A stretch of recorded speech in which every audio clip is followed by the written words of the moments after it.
Hello 1970 के शेट्टी। तुम्हारे दादा का दिया हुआ लेबल नहीं संभाल पा रहा हूँ, अब तुम शेट्टी का लेबल दे रहे हो। हमें यहाँ क्यों बुलाया? एक जरूरी बात करनी है। क्यों, दादा ने बंगला मेरे नाम लिख दिया क्या? इतनी जल्दीबाजी क्या है? शादी के 2 महीने हो गए, लिख कर दे देना चाहिए ना। तुमने एक लड़की से प्यार किया और उससे शादी करने के लिए जिद की। मैंने जबरदस्ती इस लड़की के साथ तुम्हारी शादी करवाई, लेकिन अगर अब तुम्हारे दिल के किसी कोने में उस लड़की का प्यार रहा तो इसी बात का हमको शक है। मैं उसे कब का भूल गया, और अब वो कहाँ है, कैसी है, मैं जानता भी नहीं। एक्चुअली उसका और मेरा ब्रेकअप कब का हो चुका है।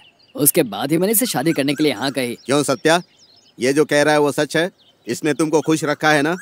हाँ, हम बहुत खुश हैं चाचा जी। ओहो सत्या, मैं इसके लिए चाचा हूँ, तुम्हारे लिए मामा हूँ। इसका ही क्यों, मेरे लिए भी तो मामा वाला ही काम कर रहा है। क्या बड़बड़ कर रहा है? कुछ नहीं, sorry mama ji, I mean चाचा जी। मैं सीधा पॉइंट पर आता हूँ। तुम दोनों कह रहे हो कि तुम बहुत खुश हो, लेकिन मैं कैसे मानूं? अब क्या बेडरूम में सीसीटीवी कैमरा लगा कर दिखाऊं? तुम दोनों खुश हो इस बात का मुझे एक गवाह चाहिए। हम लोग खुश हैं, इस बात के लिए हम कोई गवाह क्यों रखेंगे? बुजुर्गों वाली बात करिए ना। तुम टेंशन में क्यों आ रहे हो? मेरे कहने का मतलब ये नहीं है। तुम दोनों अगर सच में खुश होते तो अभी तक मेरी बहू को उल्टी तो आई होती ना, ये पेट से होती ना। हाँ क्यों सत्या, ऐसा होता कि नहीं?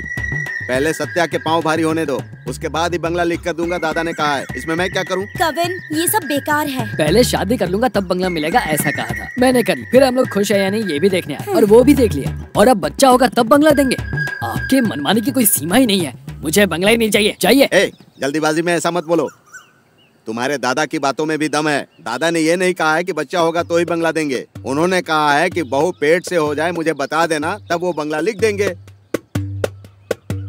क्यों बेटी सत्या, सिर्फ इम्तिहान लिखना ही काफी होता है, रिजल्ट जरूरी नहीं होता क्या? तुम दोनों खुश हो, इस बात का रिजल्ट तो दिखना चाहिए कि नहीं? ये सब हमारे हाथ में थोड़े ना है। हाँ तो ठीक है, लेकिन अगर मेरे भतीजे में कोई कमी निकली? सुनिए चाचा जी, चले जाइए वरना बहुत टेंशन हो जाएगी। अच्छा, तो सत्या में कोई कमी है क्या? कविन, तुम्हारे चाचा लिमिट क्रॉस कर रहे हैं। ठंडे दिमाग से सोच कर देखो, अगर तुम दोनों बहुत खुश हो और बच्चा नहीं हुआ तो यही मतलब हुआ ना कि तुम दोनों में से किसी में कमी है। तो अब इसके लिए क्या करें चाचा जी? तुम दोनों चलो, मैं डॉक्टर को दिखाता हूँ। मैं कहीं नहीं जाऊंगी। मैं भी नहीं जाऊंगा। तो बंगला तुम्हारे हाथ में कभी नहीं आएगा।